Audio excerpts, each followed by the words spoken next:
உம் கை பிடிச்சு நடக்க, உம் தோள் மீது சாய, தினம் உம்மோடு பேச, நானும் சித்தம் செய்ய.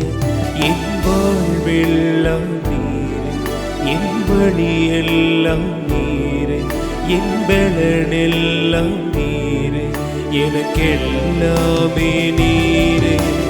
இயேசுவே என் நேசரே, என் வாலிபம் உமக்காகவே.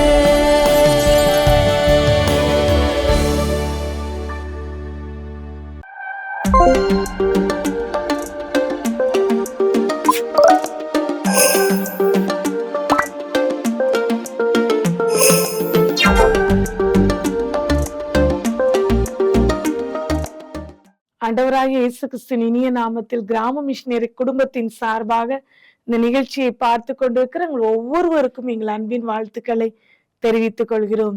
இந்த கண்மணியை கேள் என்ற நிகழ்ச்சி வாலிபர்கள் ஆகிய உங்களுக்கு மிகவும் பயனுள்ளதா இருக்கும் என்று விசுவாசிக்கிறோம். இதன் மூலமாக அநேக வாலிபர்கள் தங்களுடைய வாழ்க்கையில ஆண்டவருக்கென்று பரிசுத்தமாய் சாட்சியாய் வாழ்ந்து வருகிறதை நாங்கள் பார்த்து ஆண்டவருக்கு நாங்கள் நன்றி செலுத்துகிறோம். தொடர்ந்து இந்த நிகழ்ச்சியை நீங்கள் பாருங்கள், உங்களுடைய நண்பர்களுக்கும் இதை நீங்கள் அறிமுகப்படுத்துங்கள். கடந்த நாட்களிலே மே 1 நாம் திருமங்கலத்துல வைத்து வாலிபர் உபவாச கூடுகை ஒன்றை நடத்தினோம். கர்த்தருடைய மகா பெரிய கிருபையினால அநேக வாலிபர்களை தேவன் அழைத்து வந்தார். வந்த ஒவ்வொரு வாலிபர்களையும் தேவன் தம்முடைய ஜப ஆவியினால நிரப்பினார். அநேகர் அந்த இடத்துல வந்து சாட்சி சொன்னார்கள்.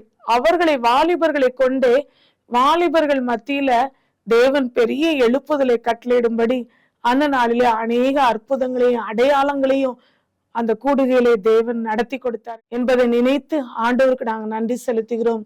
தொடர்ந்து அந்த கூட்டத்திலே கலந்து கொண்ட ஒவ்வொரு வாலிபர்களுக்காகவும் நீங்கள் ஜெபிக்கும்படி உங்களை அன்போடு கேட்டுக்கொள்கிறோம். வாலிபர்கள் மத்தியில நிச்சயமாய் தேவன் ஒரு பெரிய எழுப்புதலை வரும் நாட்களிலே கட்டளையிடுவார் என்று சொல்லி நாங்கள் விசுவாசிக்கிறோம். இதோடு மட்டுமல்ல, நாம் ஆகஸ்ட் 15 1,20,000 வாலிபர்களை கூட்டி வாலிபர் முகாம் ஒன்றை ஆயத்தப்படுத்தும்படி பிரயாசப்பட்டு வருகிறோம். எங்களுக்காக ஜெபியுங்கள். இந்த நாட்களிலும் நாம் விபிஎஸ் ஊழியங்களை எல்லா பணித்தள கிராமங்களிலும் நாம் செய்து வருகிறோம். இந்த வாலிபர் முகாம்ல கலந்து கொண்ட அநேக வாலிப பிள்ளைகள் தங்களை தன்னார்வமாய் இந்த ஊழியத்திலே இணைத்திருக்கிறார்கள். அவர்கள் ஒவ்வொருவரும் அவர்களுக்கு அருகாமையில் இருக்கிற கிராமங்களிலே இந்த விபிஎஸ் ஊழியங்களை நிறைவேற்றி கொண்டிருக்கிறாங்க. இந்த மாதம் முழுவதும் இந்த விபிஎஸ் ஊழியங்களை நாங்கள் ஒவ்வொரு பணித்தள கிராமங்களிலும் நாங்கள் செய்து வருகிறோம். தமிழ்நாடு மட்டுமல்ல, வட மாநிலங்களிலும் இந்த ஊழியங்களை நிறைவேற்றி கொண்டிருக்கிறோம். இதன் மூலமாக இந்த விடுமுறை நாட்களிலே 1,00,000 சிறுவர்களை சந்திக்க வேண்டும் என்று சொல்லி அப்படிப்பட்ட பாரத்தோடு 1,00,000 புத்தகங்களை விபிஎஸ் புத்தகங்களை அச்சடித்து நம்ம கிராமங்களிலே சிறுவர் ஊழியங்களை நிறைவேற்றி கொண்டிருக்கிறோம். இந்த சிறு பிள்ளைகள் கேட்கிற பாடல், கதை, வசனம் ஒவ்வொன்றும் அவங்களுடைய உள்ளத்துல ஆழமாய் பதியும்படி அவர்கள் பிற்காலத்திலே கர்த்தருக்கென்று வைராக்கியமாய் எழுந்து பிரகாசிக்கிறவர்களாய் சிறுவர்களை தேவன் மாற்றும்படியாய் நீங்க ஜெபிக்க வேண்டியது உங்கள் மேல் விழுந்த கடமை. எங்களுக்காக ஜெபியுங்கள், ஊழியங்களுக்காக ஜெபியுங்கள். இந்த மே விடுமுறை நாட்களிலே ஒரு கிராமத்துல விபிஎஸ் நடத்துவதற்கு குறைந்தது 5,000 தேவைப்படும் என்று சொல்லி இதற்காக நாங்கள் எங்களுடைய காரியங்களை நாங்கள் தெரியப்படுத்துகிறோம். விபிஎஸ் ஊழியங்கள் எந்த தடையும் இல்லாதபடி கலந்து கொள்கிற ஒவ்வொரு சிறு பிள்ளைகளும் கடைசி கால எழுப்புதலுக்கான ஆயுதங்களாக உருவாக்கப்படும்படியாக நீங்க ஜெபியுங்கள். இந்த நாளிலேயும் தேவ சமூகத்திலே உங்களுக்காக ஜெபித்த பொழுது கர்த்தர் உங்களோடு பகிர்ந்து கொள்ளும்படி பாரப்படுத்தின காரியங்களை உங்களோடு நான் பகிர்ந்து கொள்ள விரும்புகிறேன். இந்த கண்மணியை கேள் என்ற நிகழ்ச்சியிலே ஒவ்வொரு இங்கிலீஷ் ஆல்பபெட் லெட்டர்ஸ் ஒவ்வொரு லெட்டரா நம்ம தியானித்து கொண்டே இருக்கிறோம். இந்த முறை நாம் தியானிக்கும்படி நமக்கு கையில கொடுக்கப்பட்டிருக்கிற லெட்டர் என்ன அப்படின்னு சொன்னா டபிள்யூங்கிற லெட்டர் மூலமா ஆண்டவர் ஒரு சில காரியங்களை வேதத்தின் மூலமாக உங்களோடு பேச விரும்புகிறார். எபேசியர் 5 நான் கடந்த நாட்களிலே நான் தியானித்து கொண்டிருந்தேன். அந்த எபேசியர் 5 3 காரியங்களை பரிசுத்த ஆவியானவர் நமக்கு கற்றுக் கொடுக்கிறார். அந்த 3 காரியங்களிலும் அவர் நமக்கு சொல்லுகிற சத்தியம் என்ன அப்படின்னு சொன்னா, முதலாவது எப்படி நம்ம நடந்து கொள்ளணும் அப்படின்னு சொல்லி பார்க்கும் பொழுது அன்பிலே நடந்து கொள்ளுங்கள் அப்படின்னு சொல்லி எபேசியர் 5ஆம் அதிகாரம் 2ஆம் வசனம் நமக்கு கற்றுக் கொடுக்கிறது. அடுத்ததாக எபேசியர் 5ஆம் அதிகாரம் 8ஆம் வசனம் கற்றுக் கொடுக்கிற காரியம் என்ன அப்படின்னு சொன்னா, வெளிச்சத்தின் பிள்ளைகளாய் நடந்து கொள்ளுங்கள் அப்படின்னு சொல்லி நம்ம பார்க்கிறோம். அடுத்து எபேசியர் 5ஆம் அதிகாரம் 15ஆம் வசனம் நமக்கு கற்றுக் கொடுக்கிற காரியம் என்ன அப்படின்னு சொன்னா, ஞானம் உள்ளவர்களாய் நடந்து கொள்ளுங்கள். 3 வசனங்கள்லயும் நம்மோட ஆண்டவர் பேசுகிற காரியம் என்ன அப்படின்னு சொன்னா, walk in love, walk in light, walk in wisdom. இந்த 3 காரியங்களை ஆண்டவர் நமக்காக இந்த வேத புத்தகத்துல எழுதி வைத்திருக்கிறார். நம்முடைய வாழ்க்கை எப்படிப்பட்டதா இருக்குது? வாலிப பிரயாயத்துல வாழ்ந்து கொண்டிருக்கிற நீங்க, அருமையான தங்கச்சி, உன் வாழ்க்கையில நீ எப்படிப்பட்ட வாழ்க்கை வாழணும்னு சொல்லி இந்த உலகத்துல யாருமே உனக்கு கற்றுக் கொடுக்க முடியாதுமா. ஆண்டவராகிய இயேசு கிறிஸ்து நீ நடக்க வேண்டிய வழி என்ன அப்படிங்கிறத இந்த வேதத்துல அழகா எழுதி வைத்திருக்கிறாங்க. இந்த வேதத்துல உள்ள வார்த்தையை நீ ஒவ்வொரு நாளும் நீ கேட்டு அதன்படி உன் வாழ்க்கையை அமைத்து கொண்ட அப்படின்னு சொன்னா, உண்மையாவே ஆண்டவருக்கு பிரியமான பிள்ளையாய் ஆண்டவர் உன்னை ஆசீர்வதிப்பார் என்பதுல எந்த சந்தேகமும் இல்லை. ஆண்டவர் பிரியமா நீ நடக்கும் பொழுது உன் வாழ்க்கை நிச்சயமாய் ஆசீர்வதிக்கப்படும். உன் வாழ்க்கையை குறித்து நீ கவலைப்படவே தேவையில்லை. உன் எதிர்காலத்தை குறித்து நீ கலங்கவே தேவையில்லை. எல்லாவற்றையும் உன் வாழ்க்கையில ஆண்டவர் நேர்த்தியாய் நடத்துவார். நீ வேண்டிக் கொள்கிறது, நீ நினைக்கிறது, உன் வாழ்க்கையில இருக்கிற குறைவுகள் எல்லாவற்றையும் என் தேவன் அதிசயமாய் அற்புதமாய் அவர் உன்னோடு கூட இருந்து உன்னுடைய காரியங்கள் அனைத்தையும் ஜெயமாய் மாற்றி கொடுக்க முடியும். இந்த வாலிப பிரயாயத்துல முதலாவது இந்த எபேசியர் 5ஆம் அதிகாரத்துல ஆண்டவர் நம்மோடு பேசுகிற வார்த்தை என்ன தெரியுமா?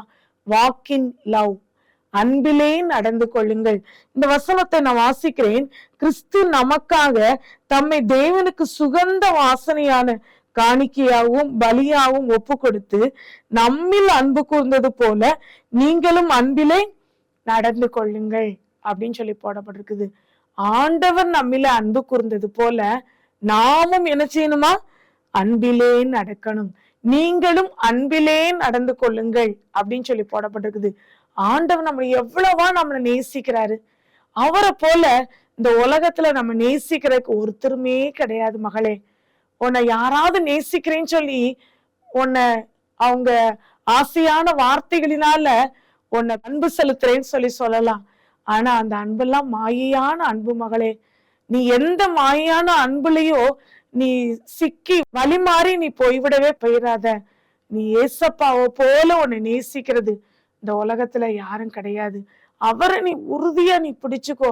அன்புள்ள கடவுள் அவர் மாத்திரம்தான். அவரை மாத்திரம்தான் நீ நேசிக்கணும் அப்படின்னு சொல்லி இந்த வேளையில நான் உனக்கு ஆலோசனை கொடுக்கிறேன். மாயான வலைக்குள்ள சிக்கி உன் வாழ்க்கையை நீ வீணடிச்சிடாத. உன் வாழ்க்கையை நீ அழிச்சிடாத. உன் வாழ்க்கையை நீ தொலைச்சிடாத. ஆண்டவராகிய இயேசு கிறிஸ்து அவரை போல அன்புள்ள தெய்வம் ஒருவரும் இல்லை. நீ அப்பேற்பட்ட அன்புக்கு உன் வாழ்க்கையை அர்ப்பணி. உன் எதிர்காலத்தை அர்ப்பணி. உன்னை அவர் முழுவதுமாய் உன்னை ஏற்றுக்கொள்வதற்கு அவர் வல்லமை உள்ளவரா இருக்கிறாரு. அவர் உன்னை ரொம்ப நேசிக்கிறாரு. அவருடைய அன்புல நீ நடக்கணும்னு சொல்லி அவர் விருப்பப்படுகிறாரு. இதை நான் பேசும் பொழுது ஒரு உண்மையான நடந்த ஒரு காரியம் என் வாழ்க்கையில எனக்கு ஞாபகம் வருது. ஒரு மிஷினரி இருந்தாங்க. அவங்க வட மாநிலத்துக்கு ஊழியம் செய்யும்படி போயிருந்தாங்க.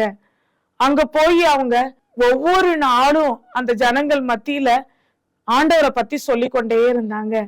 ஆண்டவரை பத்தி சொல்றதோடு மட்டுமல்ல, இயேசுவை போல அவங்க வாழ்ந்து காண்பிக்கிறவங்களாவோ அந்த மிஷினரி வாழ்ந்து காமிச்சாங்க. ஆனா அந்த ஸ்தாபனத்துல இருந்து அவங்கள அனுப்புனாங்கல்ல, அந்த இடத்துக்கு அவங்க ஒவ்வொரு மாதமும் அந்த ரிப்போர்ட், அவங்க 1ஆம் தேதி எங்க ஊழியம் செஞ்சாங்க, 2ஆம் தேதி எங்க ஊழியம் செஞ்சாங்க, எத்தனை பேர் அவங்க கலந்து கொண்டாங்க, அந்த ஜப கூட்டத்துல எத்தனை பேர் கலந்து கொண்டாங்க, எத்தனை பேருக்கு கைப்பிரதி கொடுத்தாங்க அப்படிங்கிற எல்லா டேட்டாஸையும் கரெக்டா அவங்க அவங்க ஸ்தாபனத்துக்கு ரிப்போர்ட்டா அனுப்பணும்.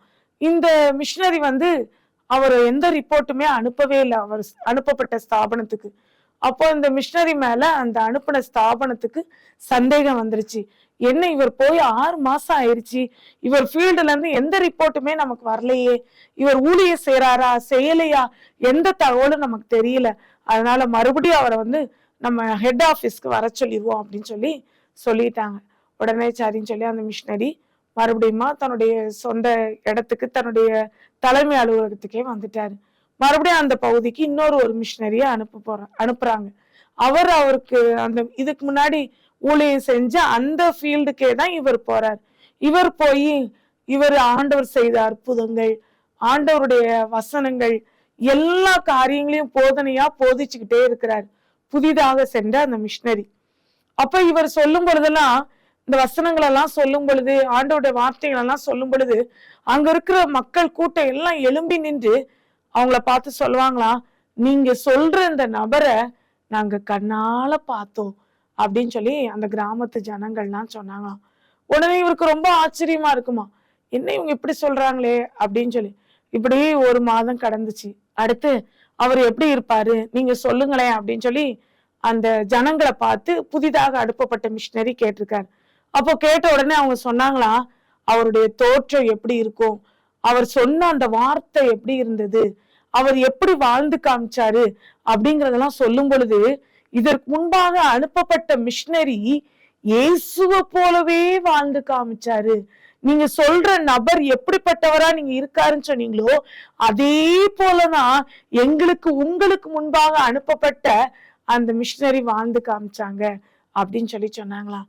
யோசிச்சு பாருங்களேன், ஒரு வட மாநிலத்திற்கு மிஷினரியா அனுப்பப்பட்ட ஒரு தேவ மனிதர் இயேசுவை தன்னுடைய வார்த்தையினாலும் மட்டுமல்ல தன்னுடைய வாழ்க்கையினாலே காண்பிக்கிற ஒரு மனிதராக இருந்தார். இன்றைக்கு நம்முடைய வாழ்க்கை எப்படிப்பட்டதா இருக்குது? இயேசுவை பிரதிபலிக்கிறவங்களா இருக்கிறோமா? அவரோட அன்பை பிரதிபலிக்கிறவங்களா இருக்கிறோமா? நம்ம பார்க்கிற மக்கள் மத்தியில நம்மளை பார்க்கிறவங்க, நம்மளை சுற்றில இருக்கிறவங்க, நம்ம கூட டிராவல் பண்றவங்க, நம்ம கூட படிக்கிறவங்க, நம்ம கூட ஒர்க் பண்றவங்க, யாரா இருந்தாலும் சரி, அவருடைய அன்பை நம்ம பிரதிபலிக்கிறவங்களா இருக்கிறோமா? அவரை போல வாழ்றவங்களா இருக்கிறோமா? இயேசுவை பின்பற்றுகிறோம் சொல்கிற நம்முடைய வாழ்க்கை இயேசுவுக்கு முன்மாதிரியா, இயேசுவின் அச்ச அடையாளங்களை நம்மிலே தரித்தவர்களாய் நம்ம வாழ வேண்டும் என்று சொல்லி ஆண்டவர் எதிர்பார்க்கிறார். அவர் நமக்காக நல்ல ஒரு முன்மாதிரியை வைத்து போயிருக்கிறார். அந்த முன்மாதிரியை பின்பற்றி இயேசுவை போல நம்ம வாழ வேண்டும். இயேசுவை போல நம்ம எல்லா காரியத்திலையும் நம்ம வாழ்ந்து காண்பிக்கிறவங்களா இருக்க வேண்டும் என்று சொல்லி தேவன் நம்மிடத்திலே விரும்புகிறார். இதுதான் வாக் இன் லவ். அன்பிலே நடந்து கொள்ளுங்கள். ஆண்டவரை நம்ம நேசிக்கிறவங்களா காணப்படணும். அவர் நமக்காக தம்மையே கொடுத்திருக்கிறாரா, சிலுவையில தம்முடைய ஜீவனையே கொடுத்திருக்கிறார். கடைசி சொட்டு ரத்தத்தையும் சிலுவையில நமக்காக சிந்தி இருக்கிறார். உனக்காக நான் மரித்தேனே, எனக்காக நீ என்ன செய்தாய் அப்படின்னு சொல்லி ஆண்டவர் கேட்கிறாரு. அவருடைய கல்வாரி அன்பு இந்த வேளையில நம்மளை தொட்டிருக்கா? யோசிச்சு பார்ப்போம். ஒருவேளை அந்த கல்வாரி அன்பு நம்மளை தொட்டுச்சு அப்படின்னு சொன்னா நம்ம அவரைத்தான் நம்ம நேசிப்போம். அவருடைய அன்புக்கு ஈடு அந்த உலகத்துல எதையுமே நம்ம செலுத்தவே முடியாது. அவருடைய அன்பை நம்ம நினைச்சு பார்த்தோம் அப்படின்னு சொன்னா, ஆண்டவரே உங்க அன்பு அன்கண்டிஷனல் லவ், அப்படிப்பட்ட ஒரு அன்பு. அவருடைய அன்புக்கு ஆழமோ அகலமோ நீளமோ அளவிட முடியாத அறிவு கெட்டாத அன்பு அப்படின்னு சொல்லி வேதம் நமக்கு சொல்லுதுங்க. அந்த அன்பை ஆண்டவர் நமக்கு காண்பிச்சிருக்கிறார்ல, அவரை நம்ம எப்படி நம்ம நேசிக்கிறோம் யோசிச்சு பார்ப்போமா? அவருடைய அன்பிலே நம்ம நடந்து கொள்ளணும் அப்படின்னு சொல்லி ஆண்டவர் நம்ம இடத்துல எதிர்பார்க்கிறாரு. உங்களுடைய ஃபர்ஸ்ட் லவ் எதுவா இருக்குது? யாரை நீங்க நேசிக்கிறீங்க அப்படின்னு சொல்லி நீங்க யோசிச்சு பாருங்க. ஒருவேளை உங்களுடைய ஃபர்ஸ்ட் லவ் ஒரு மனிதனா இருக்கலாம், ஒரு மனுஷியா இருக்கலாம், அல்லது நீங்க விரும்பி நேசிக்கிற ஒரு ஐபோனாவோ உங்க கையில இருக்கிற ஒரு மொபைல் போனாவோ இருக்கலாம். ஆனா இன்னைக்கு ஆண்டவர் சொல்ற காரியம் என்ன தெரியுமா மகளே? Walk in love. அன்பிலே நடந்து கொள்ளுங்கள், என்னுடைய அன்புல நடந்து கொள்ளுங்க அப்படின்னு சொல்லி ஆண்டவர் சொல்றாரு. அவருடைய அன்பிலே நாம் நடக்கும்படி அழைக்கப்பட்டிருக்கிறோம்.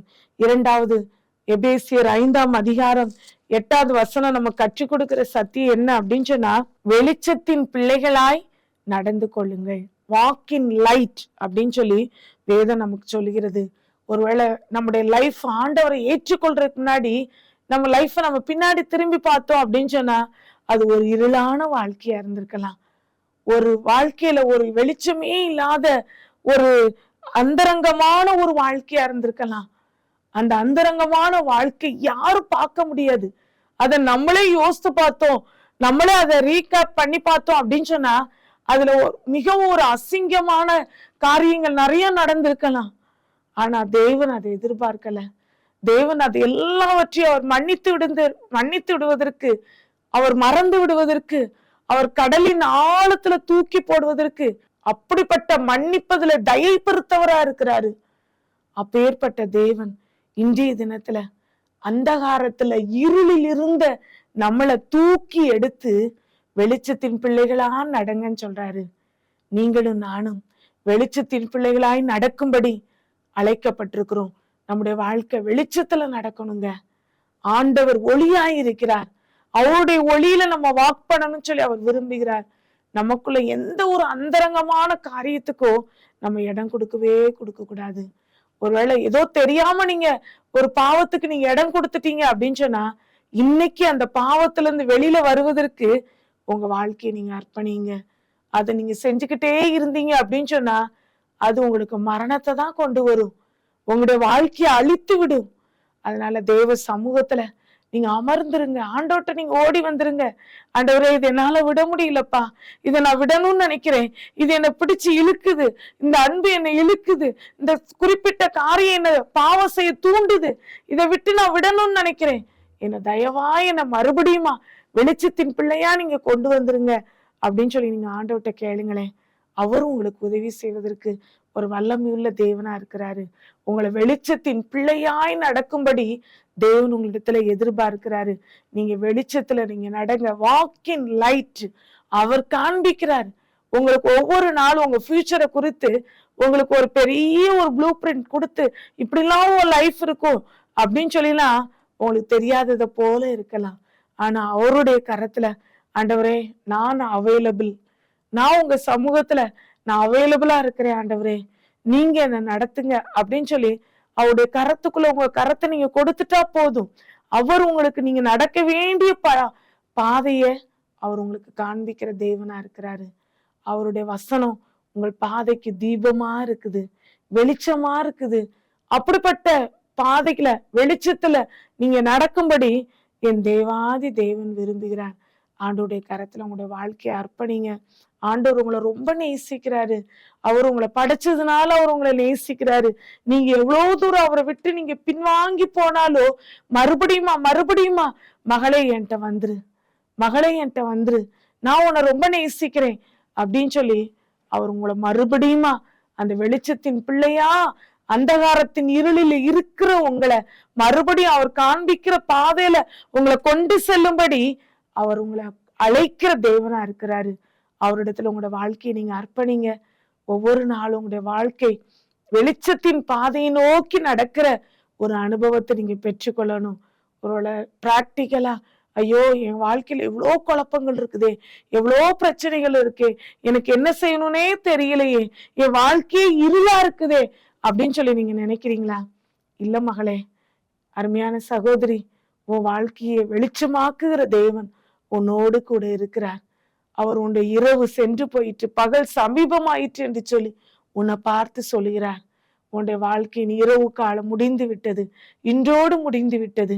உன் வாழ்க்கையில ஒரு ஆண்டவராகிய இயேசு கிறிஸ்து ஒரு விடிவெளியாய் வந்திருக்கிறார். அவரிடத்துல உன் வாழ்க்கையை நீ அர்ப்பணிச்சா நீங்க போதும், நிச்சயமாய் உன்னை நடத்துவதற்கு அவர் வல்லமையுள்ளவராய் இருக்கிறார்.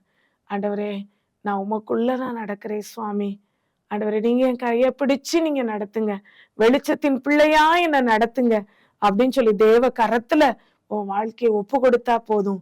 ஆண்டவர் உன்னை வெளிச்சத்திலே நடப்பதற்கு, ஒளியிலே நடப்பதற்கு அவர் உனக்கு உதவி செய்கிறவராய் இருக்கிறார். அடுத்ததாக மூன்றாவது இந்த பகுதியில இருந்து ஆண்டவர் நம்மோடு பேசுகிற காரியம் என்ன தெரியுமா? Walk in wisdom. ஞானம் உள்ளவர்களாய் நாம் நடந்து கொள்ளணும்னு சொல்லி ஆண்டவர் நம்மிடத்துல எதிர்பார்க்கிறார். மகளே, இந்த வசனத்தை நான் வாசிக்கிறேன், கேளுங்க. எபேசியர் 5ஆம் அதிகாரம் 15ஆம் வசனம் 16ஆவது வசனம். ஆனபடியினாலே நீங்கள் ஞானமற்றவர்களைப் போல நடவாமல் ஞானமுள்ளவர்களைப் போல கவனமாய் நடந்து கொள்ள பார்த்து நாட்கள் பொல்லாதவைகளானதால் காலத்தை பிரயோஜனப்படுத்திக் கொள்ளுங்கள். இந்த எபேசியர் 5ஆம் அதிகாரம் 15ஆம் வசனம் 16ஆவது வசனம் நம்ம கற்றுக் கொடுக்கிற காரியம் என்ன அப்படின்னு சொன்னா, ஞானமாய் வாலிபர்களாகிய நீங்க உங்க வாழ்க்கையில ஒவ்வொரு ஸ்டெப்பும் நீங்க எடுத்து வைக்கும் பொழுது ஞானமா நடக்கணும். ஆண்டவர்ட்ட நீங்க அந்த ஞானத்தை கேளுங்க. உங்க சுய புத்தியின் மீது நீங்க சாய்ந்துராதீங்க. ஆண்டவர்ட்ட, ஆண்டவரே நீங்க சொல்லியிருக்கிறீங்களேப்பா, நான் உனக்கு போதித்து நீ நடக்க வேண்டிய வழியை உனக்கு காட்டுவேன், உன்மேல் என் கண்ணை வைத்து உனக்கு ஆலோசனை சொல்லுவேன்னு சொல்லிருக்கீங்களே ராஜா, அந்த ஆலோசனை நீங்க எனக்கு தாங்கப்பா, ஞானத்தை தாங்கப்பா. யார் ஞானத்துல குறைவுள்ளவங்களா இருந்தாலும் அவரிடத்துல கேட்கும் பொழுது அவர் ஞானத்தை கொடுக்கிற தேவன் என்று சொல்லி யாக்கோபு 1:5 நமக்கு கற்றுக் கொடுக்கிறது. அதனால யாவருக்கும் சம்பூர்ணமாய் கொடுக்கிற தேவன் ஞானத்தை. அதனால குறைவுள்ளவங்களா இருக்கிற யாரா இருந்தாலும் சரி, ஆண்டவரே எனக்கு ஞானமே இல்லை, எதை எப்படி செய்யணும்னு சொல்லி எனக்கு தெரியல, எந்த இடத்துல எப்படி பேசணும்னு சொல்லி தெரியல, எனக்கு எப்படி நடக்கணும்னு சொல்லி எனக்கு தெரியல, எல்லாத்தையும் எனக்கு டீச் பண்ணுங்க அப்படின்னு சொல்லி நீங்க ஆண்டவர்கிட்ட கேளுங்களேன். ஆண்டவர் உங்களுக்கு அந்த விஸ்டத்தை தருவாருங்க. அந்த விஸ்டம் ஆண்டவர் உங்களுக்கு கொடுக்கிற விஸ்டமா இருந்துச்சு அப்படின்னு சொன்னா, அது ஆண்டவர் உங்களை உயர்த்துறதுக்கு அந்த விஸ்டம் உங்களுக்கு போதுமானதா இருக்கும். சாலமோன் ஆண்டவர்ட்ட இந்த உலகத்தை, அந்த பெரிய சாம்ராஜ்யம் இஸ்ரவேல் தேசம், அதை ஆளுகை செய்வதற்கு எனக்கு ஞானம் தாங்க அப்படின்னு சொல்லி கேட்டாரு. அதனால ஆண்டவர் அவனுக்கு ஞானத்தை கொடுத்தாரு. ஞானத்தோடு மட்டுமல்ல, அவனுக்கு கேட்காத மகிமையும் ஐஸ்வர்யத்தையும் ஆண்டவர் கொடுத்தாரு அப்படின்னு சொல்லி நம்ம பார்க்கிறோம். தேவ சமூகத்துல வாலிப பிள்ளைகளாகிய நீங்க, ஆண்டவரே எனக்கு ஞானம் தாங்க, நான் எப்படி ஞானமா நடந்து கொள்ளணும்னு சொல்லி எனக்கு தெரியல ஆண்டவரே, எனக்கு உதவி செய்யுங்க, என் டைமை எப்படி நான் ஸ்பெண்ட் பண்ணணும் எனக்கு கற்றுத்தாங்க, எனக்கு எப்படிப்பட்ட லைஃப் பார்ட்னரை செலக்ட் பண்ணணும்னு சொல்லி நீங்க எனக்கு ஞானம் தாங்க, நீங்க எனக்கு தாங்க. என் காலேஜ்ல நான் இந்த கோர்ஸை நான் யூஜி கம்ப்ளீட் பண்றேன், பிஜி படிக்கணும், எனக்கு எந்த காலேஜ்ல படிக்கணும் எனக்கு நீங்க கைட் பண்ணுங்க. நான் 12th மார்க் வாங்கி அடுத்து என்ன நான் ஹையர் ஸ்டடிஸ் போகணும், நீங்க என்ன கைட் பண்ணுங்க அப்படின்னு சொல்லி எல்லா காரியத்திலையும் ஆண்டவர்ட்ட நீங்க ஞானத்தை கேளுங்களேன். ஆண்டவர்ட்ட ஞானத்தை கேட்கும் பொழுது அவர் உங்களை சரியாய் நடத்துகிற தேவனா இருக்கிறாரு. அவர் உங்களை கோணலும் மாறுபாடான பாதையில அவர் நடத்தவே மாட்டாரு. அவர் உங்களை நடத்தும் பொழுது அது எல்லாமே பெர்ஃபெக்டா இருக்குங்க, சூப்பரா இருக்குங்க. அதனால ஆண்டவர் கரத்துல, ஆண்டவரே நான் ஞானமா எந்த காரியத்தையும் நான் செய்யணும், எனக்கு உங்க ஞானத்தை தாங்க அப்படின்னு சொல்லி நீங்க கேளுங்க. பின்னாடி உள்ள வசனம், நாட்கள் பொல்லாதவைகள் ஆனதால் காலத்தை பிரயோஜனப்படுத்திக் கொள்ளுங்கள் அப்படின்னு சொல்லி போடப்பட்டிருக்குது. அப்ப நம்ம காலத்தை பிரயோஜனப்படுத்துறதுக்கோ நமக்கு மிகவும் முக்கியமானது என்ன தெரியுமா? ஞானம். நமக்கு கொடுக்கப்பட்டிருக்கிற ஒவ்வொரு நாளும் 86,400 செகண்ட்ஸ் கொடுக்கப்படுது. ஒருத்தவங்களுக்கு ஒரு பேங்க் அக்கௌண்ட்ல 86,400 ரூபாய் கிரெடிட் ஆகுது ஒரு நாள் காலை துவக்கத்துல. ஆனா அந்த பணம் மறுநாள் காலையில அப்படியே டெபாசிட் ஆனது இருக்குமா அப்படின்னு சொல்லி பார்த்தோம் அப்படின்னு சொன்னா, அந்த கிரெடிட் ஆன பணம் ஒண்ணுமே இல்லாம ஃபுல்லா வாஷ் அவுட் ஆயிரும். அப்படின்னா எவ்வளவு அந்த அமௌண்ட்டை ஃபுல்லா அந்த 86,400 ரூபாயும் நம்ம செலவழிச்சிடணும் அப்படின்னு சொல்லி அதை எப்படி நம்ம கால்குலேட் பண்ணி நம்ம அதை ஸ்பெண்ட் பண்ணணும் அப்படின்னு சொல்லி நம்ம யோசிப்போம் பாருங்களேன். அதே போலதாங்க நம்ம லைஃப்ல ஒவ்வொரு நாளும் 86,400 செகண்ட்ஸை ஆண்டவர் போடுறாருங்க. பேங்க் அக்கௌண்ட்ல 86,400 ரூபாய் எவ்வளவு விலையேற பெற்றது, எவ்வளவு ஒரு பெரிய அமௌண்ட் அப்படின்னு சொல்லி நீங்க நினைக்கிறீங்கல்ல, அதே போல இந்த செகண்ட்ஸ் ஆண்டவர் பார்வையில ஆண்டவர் உங்களுக்கு கொடுக்கறது ரொம்ப காஸ்ட்லியான மணித்துளிகள். 86,400 மணித்துளிகள் செகண்ட்ஸ் ஆண்டவர் கொடுத்திருக்கிறார் அப்படின்னு சொன்னா அது எவ்வளவு ப்ரெஷியஸ் ஆனது. காலம், நேரம், நிமிஷம், நொடி, இது எல்லாத்தையும் நம்ம எப்படி நம்ம பயன்படுத்த போறோம்? தேவையில்லாம நேரத்தை சேட் பண்ணி ஃப்ரெண்ட்ஸோட ஸ்பெண்ட் பண்ணி அல்லது வேற வேற காரியத்துல நம்ம பொழுதுபோக்கா செலவிட்டுட்டோம் அப்படின்னு சொன்னா போன காலம் திரும்பி வரவே வராது மகளே. ஒருவேளை நம்ம பணத்தை கூட நம்ம சம்பாதிச்சிடலாம், ஆனா ஆண்டவர் நமக்கு கொடுக்கிற டே கடந்துருச்சு அப்படின்னு சொன்னா அந்த டே மறுபடியும் உனக்கு கிடைக்கவே கிடைக்காது. பாஸ்ட், அவ்வளவுதான். மறுபடியும் உனக்கு ஒவ்வொரு நாளும் ஆண்டவரின் மேல் கிருபையா கொடுக்க போறாரு. அந்த நாளை நீ எப்படி ஸ்பெண்ட் பண்ண போற? நாட்கள் பொல்லாதது மகளே. ஆண்டோட வருகை வெகு சமீபம். நீ இன்னும் கொஞ்ச நாள் தான் இந்த உலகத்துல நம்ம எவ்வளவு நாள் இருக்க போறோம் தெரியாது. அவர் கடைசி காலத்துல என்னென்ன அடையாளங்கள்லாம் நடக்குங்கிறத இந்த வேதத்துல எழுதி வைத்திருக்கிறாரோ அந்த சம்பவங்கள் எல்லாம் நடந்து கொண்டிருக்கிறது. அப்ப நீ ரொம்ப கவனமா உன் நேரத்தை நீ ஸ்பெண்ட் பண்ணணும், உன் காலத்தை நீ பயன்படுத்தி கொள்ளணும் அப்படின்னு சொல்லி ஆண்டவர் விரும்புகிறாரு. இந்த காலத்தை பயன்படுத்துவதற்கு உனக்கு மிகவும் முக்கியமான காரியம் என்ன தேவை தெரியுமா? ஞானம், வாக்கின் விஸ்டம். இதுல நடந்து கொள்ளும்படி தேவன் உன்னிடத்துல எதிர்பார்க்கிறார். இந்த 3 காரியத்தையும் உன் மனசுல இருதயத்துல ஆழமா நீ எழுதி வைத்துக்கோ. ஆண்டோருக்கு பயந்து ஆண்டோரு பிரியமான பிள்ளையா உன் வாழ்க்கையில நீ வாழும் பொழுது நிச்சயமா உன் வாழ்க்கை அநேகருக்கு ஆசீர்வாதமா இருக்கும். என்னோட சேர்ந்து நீ ஜெபிப்பியா? நானும் உனக்காக நான் ஜெபிக்கிறேன். இந்த வேளையில ஆண்டு உன் வாழ்க்கையில பெரிய காரியங்களை செய்யும்படி, உன்னை ஆசீர்வதிக்கும்படி உன் மத்தியில அவர் கடந்து வந்திருக்கிறார். கண்களை மூடி ஆண்டோட சமூகத்துல அவருடைய முகத்தை நோக்கி நம்ம பார்ப்போம். எங்களை நேசிக்கிற நல்ல தகப்பனே, நீர் கொடுத்த இந்த அருமையான இந்த நல்ல நேரத்துக்காக உமக்கு நன்றி செலுத்துறோம். ஆண்டவரே, இந்த வேளையிலையும் அப்பா நீர் எங்களுடைய பிள்ளைகளோடு பேசின நம்முடைய வார்த்தைகளுக்காக உமக்கு நன்றி செலுத்துறோம். Walk in love, walk in light, walk in wisdom சொல்லி எங்க பிள்ளைங்களுக்கு நீங்க கற்றுக் கொடுத்திருக்கிறீங்க ராஜா. இந்த வாலிப வயதுல எங்க பிள்ளைங்க எப்படிலாம் நடக்கணும்னு சொல்லி நீங்க அவங்களுக்கு கற்றுக் கொடுத்த பிரகாரமாய் எங்க பிள்ளைங்க வாழ்க்கை அமையட்டும் சுவாமி. இயேசுவின் நாமத்தினாலே எங்க வாலிப தங்கைமார்கள் ஒவ்வொருவரையும் நாங்க வாழ்த்தி ஆசீர்வதிக்கிறோம் ஐயா. ஆண்டவரே, அவங்க வாழ்க்கை ஒளிமயமான வாழ்க்கையாய் ஆசீர்வாதமான வாழ்க்கையாய் வாழ கர்த்தர் அவங்களுக்கு கிருபை தாங்கப்பா. ஞானமா எந்த காரியத்தையும் எங்க பிள்ளைங்க செய்து முடிக்க எங்க பிள்ளைங்களை உங்க ஞானத்தினால நிரப்புங்க என்று சொல்லி நாங்க ஜெபிக்கிறோம். உங்க அன்புல எங்க பிள்ளைங்க நடக்க கர்த்தர் அவங்களுக்கு கிருபை தாங்கன்னு சொல்லி நாங்க ஜெபிக்கிறோம். இயேசுவின் நாமத்தினாலே அவங்களுடைய வாழ்க்கையில இருக்கிற எல்லா வேதனைகளையும் மாற்றுங்கப்பா, கண்ணீரை மாற்றுங்கப்பா. அவங்க எதிர்பார்க்கிற அற்புதம் ஆண்டவரே, வேலை, படிப்பு, திருமண காரியம், அவங்களுக்கு இருக்கிற சரீர பலவீனங்கள் எல்லாவற்றையும் என் தேவாதி தேவன் மாற்றி போடுவீராக சொல்லி நாங்க ஜெபிக்கிறோம். இந்த நிகழ்ச்சியை பார்த்து கொண்டிருக்கிற கேட்டுக்கொண்டிருக்கிற ஒவ்வொரு குடும்பத்தின் பிள்ளைகளுக்கும் கர்த்தர் ஒரு அற்புதத்தை செய்யுங்கப்பா. என் தேவன் இந்த அற்புதத்தை செய்யணும்னு சொல்லி யாரெல்லாம் வாஞ்சியோடு அமர்ந்திருக்கிறாங்களோ அவங்க ஒவ்வொருத்தருடைய வாழ்க்கையிலும் அவங்க எதிர்பார்க்கிற நன்மையான காரியம் இந்த வேளையில அவங்களுடைய வாழ்க்கையில உண்டாகட்டும் என்று சொல்லி நாங்க ஜெபிக்கிறோம். இயேசுவின் நாமத்தினால வாழ்க்கை ஆசீர்வதிக்கிறோம். சுகம், பலன், ஜீவன், கிருபை, மனுஷ தயவு இயேசுவின் நாமத்தினாலே உண்டாகட்டும். துதிக நம்மை எல்லாம் உமக்கே எடுக்கிறோம். இயேசு மூலம் ஜெபம் கேளு நல்ல பிதாவே, ஆமென்.